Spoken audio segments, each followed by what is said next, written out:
What's up, FOA Squad? I'm Anthony, and welcome to our channel, Life with Anthony. I hope you guys are doing well out there. Happy Friday to you guys.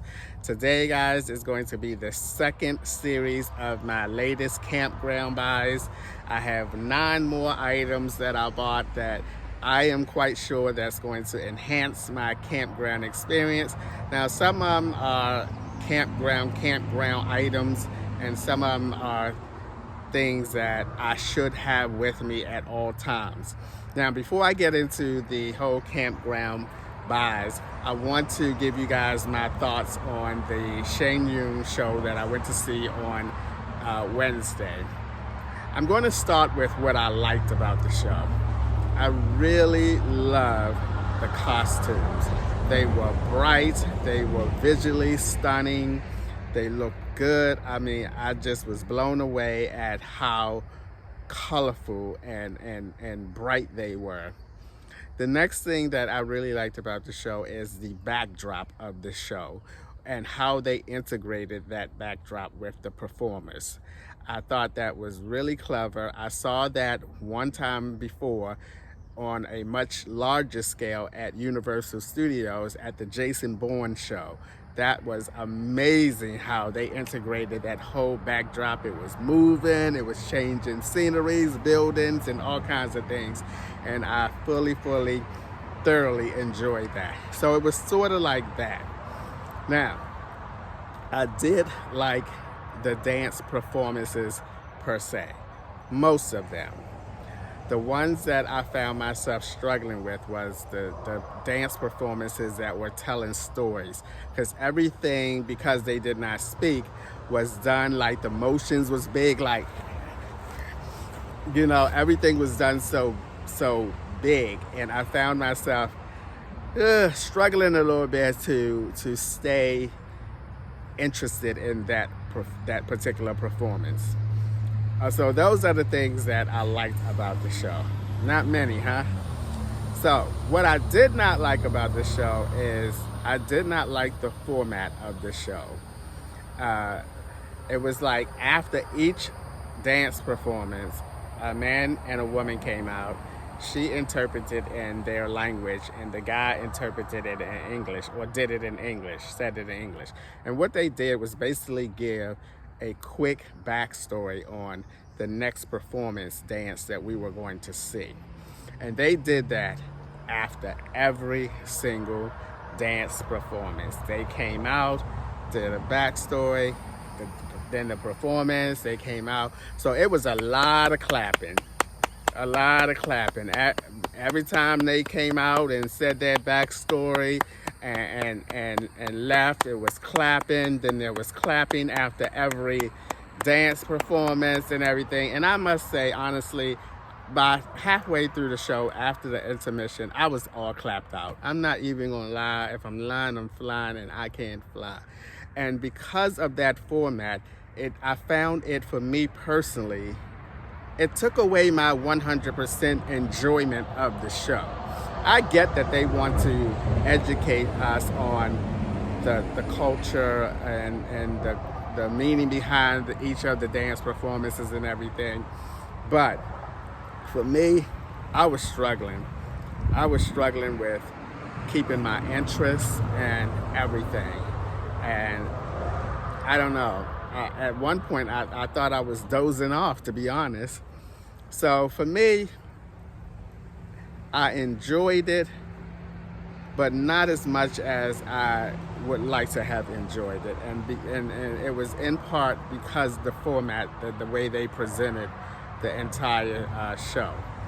Now, with that being said, after seeing it, the last thing I want to say about it is that I think that it was overpriced for me. I paid more than I have paid for any Cirque du Soleil to go see this Shenyang show. So, and I'm quite sure the Cirque du Soleil is far more involved in their performance and their stunts and their this and that and their fascination than what the Shenyang show has to do to prepare for their show. So I think it was overpriced. I think it should have been about at least a good $50 less, to be honest. But anyway, I'm glad I went to see it. I can now say that I've seen it, and I don't think that I will go see any future ones. Now let's get into these non-campground buys. I'm super excited to show you guys what I have. So I'm gonna start off with my first item, and after going through that storm and that wind, that rain, and my canopy flying off, I wasn't able to stake my canopy down because it was like sand. So I got online and I looked to see if they had any type of stakes that are compatible to like sand. And I saw that they had some what they call the beach stakes, which is sand. And so my first item that I bought are these stakes. And they are supposed to be beach stakes.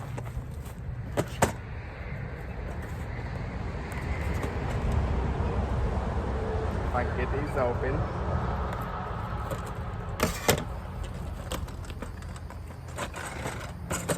They've made of hard plastic. They are probably about, I want to say maybe 15. I don't know, that seemed a little too long. But as you can see, they're really, really long. And I thought that this was a good buy because of what I recently went through and my canopy flying out, and I wasn't able to stake it down because I didn't have the proper stakes. But these bad boys are super long and they will go deep down into that sand. The next time that I am on that type of surface, these are definitely going to come in handy. So this was the first thing that I purchased. There are plenty of them in here. I think it's about 15 of them in here. So love, love, love these.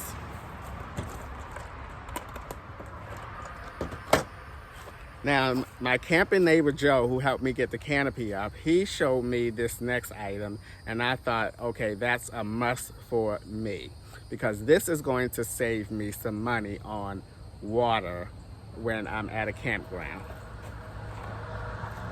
And that is, this is a water purifier. You connect it to your faucet on your campsite, and it purifies your water and you can drink it.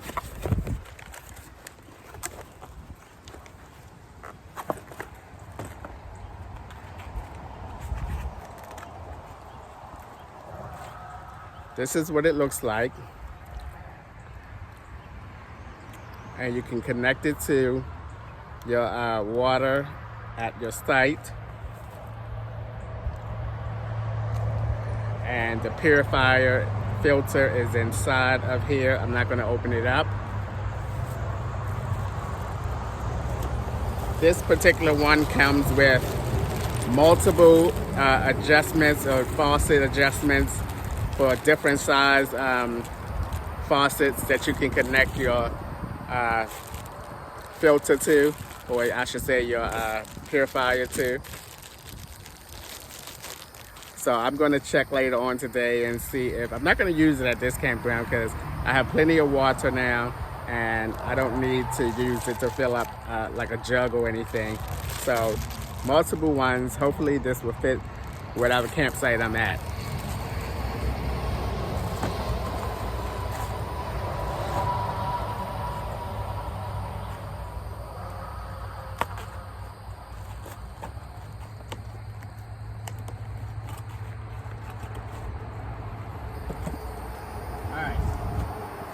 The next thing I purchased was a mallet. I'm going to need something to hammer those stakes down into the ground. I have a regular hammer, but that's like a ballpoint hammer, and that's not good. That could break the stakes. So I bought a nice mallet to hammer those stakes down into the ground and not damage them. Now, I bought that ice maker, and one of the benefits of me having that ice maker is I'm going to be able to make smoothies and stuff. I'm so excited about that. And so I bought the Ninja mixer.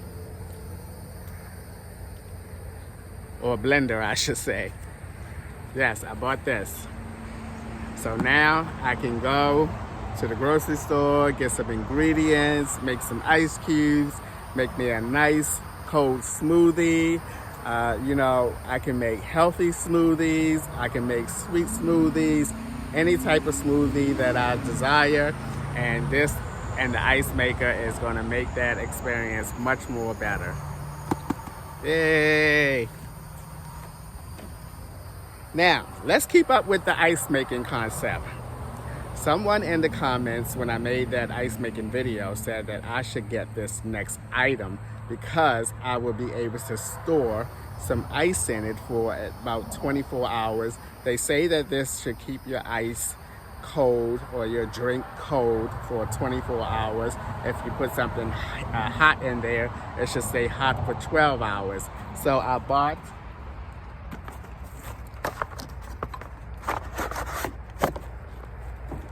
and you know it has to be red. I bought this hydro flask. That's what they said in the comments. I should get a hydro flask container or tumbler. And so I went and bought one. So I bought one. So this is a hydro flask tumbler.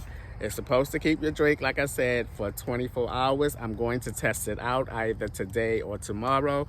I'm gonna make a tray full of ice cubes. I'm gonna put it in here and I'm gonna see how many of the ice cubes are still there after 24 hours.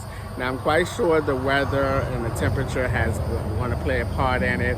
Whether this is like sitting out in the heat, like now I'm in a shaded spot, it probably will last longer, or at least the 24 hours that it claims that the ice cubes or the drink will stay cool in this. So yeah, this is a hydro flask.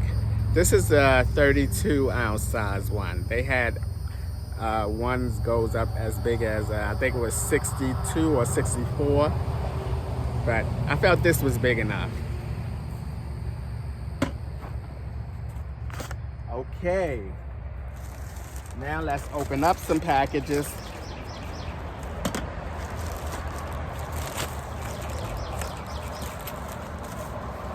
All right, this is something that I should have had from day one, and it is a first aid kit. I should have had this from day one, because I thought, what if I just get like a simple cut and I wouldn't have a Band-Aid? Or I wouldn't have like peroxide or something. So I bought this kit, and man, it has like so many things in here. I think it says that it has like over 200 pieces in here. I see some small scissors, I see some tweezers, Band-Aids, wraps, all kinds of things in here. This is something that everybody on the road should have, a first aid kit. So now I have one.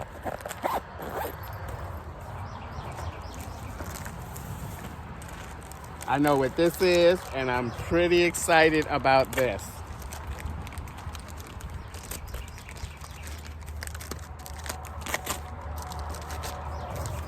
This is the Gazelle Floor. The top that I have is so heavy, and it's like so much bigger than the Gazelle.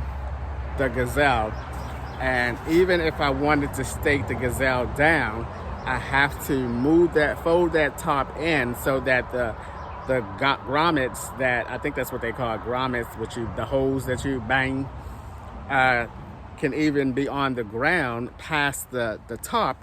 You have to fold it in. So I finally just said, okay, and Michael has been telling me about the flooring for the Gazelle, and I finally just decided to get one. I think this would just be much easier. I think it'll be a better fit. I'm not going to unfold it, but this is what it looks like. I'll show you. These are the stakes. These are the stakes that it comes with it. They feel really, really thin. But anyway, yes, this is the Gazelle. Is the size of my Gazelle tent, so it should fit really well. It's not, I can tell already I like this better than that heavy tarp that I already have down, because this feels a lot lighter. It looks like it's going to be a lot easier to clean than that heavy 12 by 12 tarp that I have on the ground right now. So pretty excited to have this.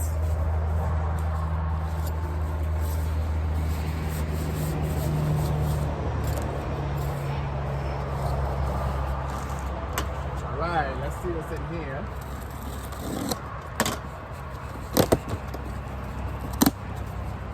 Oh. This is not camping related. I bought some more vitamins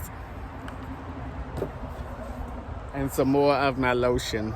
I love this Nivea. It smells so good. All right, this is the